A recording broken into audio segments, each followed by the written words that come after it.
வழக்குகள் வாதாடும் பொழுது எதிரில் அமர்ந்திருக்கும் அந்த வழக்கை சார்ந்த நபரும் ஆங்கிலம் படிக்க தெரியாதவர். அப்பொழுது தமிழில் வாதாடினதால்தான் என்ன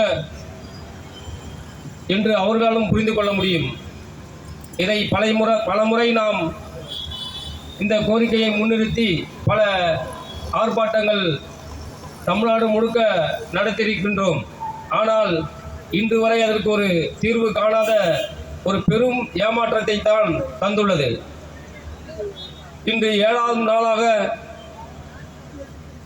நமது தமிழ் மண்ணுக்கும் தமிழருடைய கலாச்சாரத்திற்கும் தமிழ் மக்களின் ஒட்டுமொத்த 8 கோடி மக்களின் உணர்வுகளை புரிந்து கொண்டு மத்திய அரசுக்கு இதனை தெரியப்படுத்தி இந்த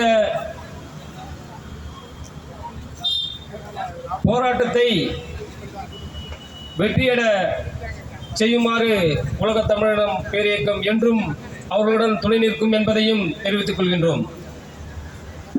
தமிழ்நாட்டில் தமிழ் மொழிக்கான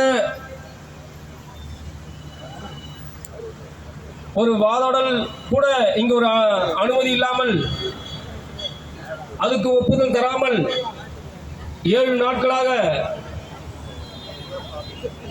இதை ஒரு பெரிய செய்தியாக கூட கருதாமல் இதை அலைகணிக்கும் நமது இப்பொழுது இருக்கும் அரசாங்கமும்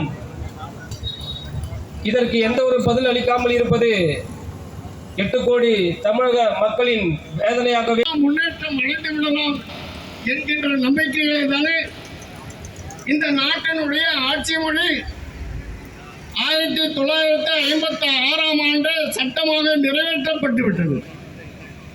ஆனால் எங்கே பார்த்தாலும் தமிழ்நாட்டிலே தமிழ்தான் இல்லை. தமிழ்நாட்டின் தெருக்களிலே தமிழ் இல்லை, விளம்பர பலகைகளிலே இல்லை.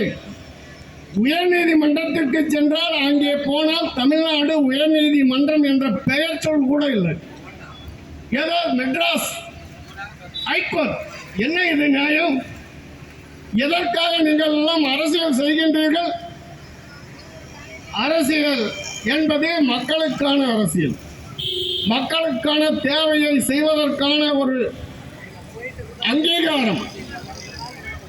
இந்த அங்கீகாரத்தை மீறி செயல்படுகின்ற அரசியல் தான் இன்றைக்கு தமிழ்நாட்டிலே இருக்கின்றது.